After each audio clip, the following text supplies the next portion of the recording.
throughout your life. By making a day happy, you can make your whole life happy. I wish you all the courage and wisdom to achieve that happiness in your life. Good night and dreamless sleep.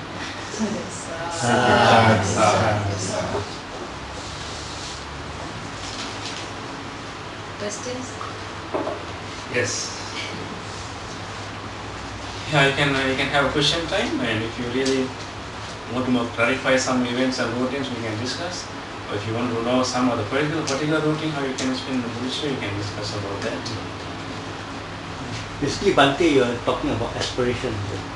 Yeah, aspiration too. Yeah, but wishing, and yeah, I'm preparing our mind. Yes. I want to add on something when we are talking about when we're doing add on something on the bar, because normally we don't have time to look into our body, and give thanks to the body, because the body look like a servant to us. Yeah. So normally when I rub that part, because I try to save time, so using one stone kill two birds. Yeah. So when you're rubbing the soap on that part, then you wish. You tend to that part and say, okay, thank you, you are doing a good job. Please continue to do it. Then you come to the head, and they say, oh, thank you, you are still working. I appreciate you are still working very hard. Keep up. Give you a sense of gratitude to your own body. Your whole body. So when you rub your soap to the body. Yeah, that's. I mean, I give a talk about meditation, healing the body through meditation. And actually, when you really wish every part of your body well-being and happiness and good health, you really can make a difference in each cells and muscles and the different parts of your body, because our thoughts affect our body. So it's a good habit if you can really make a time a day that to send you gratitude and send you loving kindness to different organs, different parts of your body, going through from one part to the other. Focus on the head and feel the sensation that you can feel around the head, and make a wish, may that part be relaxed, may I feel ease and comfort, and may that part be healthy. And come to the neck and feel the same, come to the chest and feel your heart, feel your lungs, and wish that may this part be well and healthy, and have a sense of gratitude. And I mean, as you say, thank you for being for me there, and not giving any troubles, and wish that well-being, and develop that sense of gratitude to the whole of your body. That can really make a difference to your health. That is good health practice too. Yeah, good habit. Yeah. I find that it's quite easy, because most of us we don't have much time. Yeah. So when you take the bath twice a day, that time you do it twice a day. You give a sincerely, you have to very openly and sincerely thank it, because they are your servants. They are not your boss. So. Any other questions? Any routine that you want to do? When you talk about the car, there's one part I'm not very agree with Bhante, because in Malaysia there are a lot of things. When you say well and happy like that, and you on your own, it's very dangerous. It might be robbed. So when you are on the traffic light, you have to keep your eyes front, back, side, and make sure there's nobody going near you or what. So we have to keep an eye. Nobody taking a hammer to hammer you on the. We have to keep alert all this involved. Yeah. Because we have to be very careful. If you really become mindful, doesn't mean that you go to a dream, you go to sleep. Mindful become aware, become alert. But of course, the thing different is that we don't keep judgment, suspicions, and we don't expect the worst, in your mindfulness. You just become open to the actual experience at that moment. When you watch your breath, that doesn't mean that you close your eyes and forget about all those things. When you watch your breath, means you just become aware of your breathing process. At the same time, when other things happen, you're fully alert. You're 100% alert. If you're thinking about certain things and keep making your own inner chat, you're not aware. People can drop things, but if you really come back to your breath and be there, you are alert. So that will also save you from troubles. The alertness is very critical in Malaysia. So that's the point. And becoming aware of your breath means become alert. We are not become consumed or subnude, in the breath, but become alive.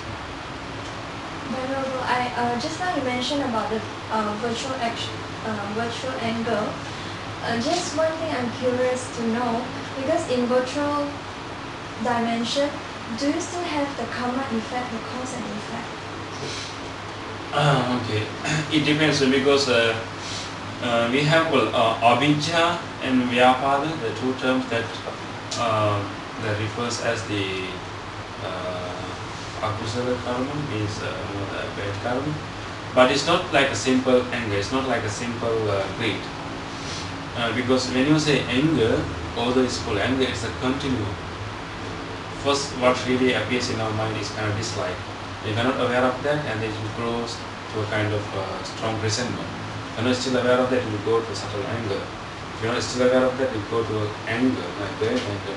And finally it will grow to ill will, that you really know that thought is really harming others. And when your thought is developed that extreme level, of course, then you are creating a kind of bad karma, it's not wholesome.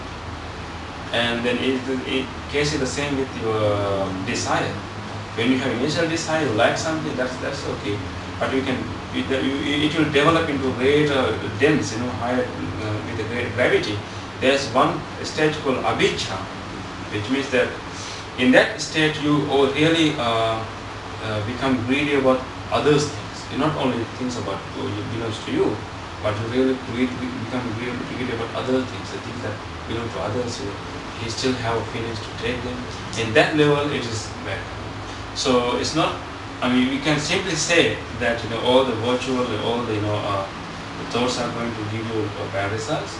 But whenever we have those thoughts, we create tendency to have the same thoughts again and again. And then, of course, if you act based on that you create a bad karma.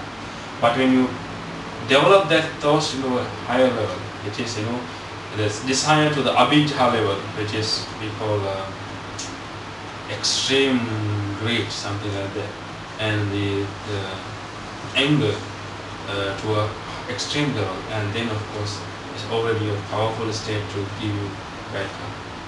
So that means in the virtual angle, you let go everything. Am I right to say that? Again? You let go whatever that you. That You means mean you to don't deal create with that? anger, You mean how you asking how to deal with that? No, just that I'm. It's okay. Because our karma, each of us, we have our own karma. But when you reach the virtual state, what about your past karma? What do you mean by virtual state? Pure. Is it pure? Which you mean talk about pure or virtual reality or virtual? What do you mean by virtual? What do you mean by virtual? Maya. Give me example. Give me example. Okay, when we achieve it. That means example. You see everything the same way. You don't see greed, you don't see anger, you don't see happiness. But in ourselves, each of us, we have our own karma. So how is that karma? How does that equilibrium with the virtual state? We have to pay all our karma. No necessarily. Yes. Of course, we are responsible for our karma, but as long as we have attachment to this mind and body, we will carry that baggage. But once you kind of enlighten, once you develop your mind to become, to transcend your self-centeredness, then there's no person to experience karma. So as long as you have this identification, this identification of this with mind and body, then you are a separate individual. As long as you are a separate individual, you have all this karmic effect. Becoming enlightened means become a selfless. You transcend the self-centeredness. You disidentify with mind and body, and then there's no individuality there. So where the karma go back? Become invalid.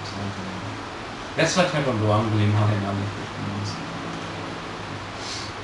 Not necessarily. Of course, we are responsible as long as you are in the samsara. And that doesn't mean that you can't be responsible for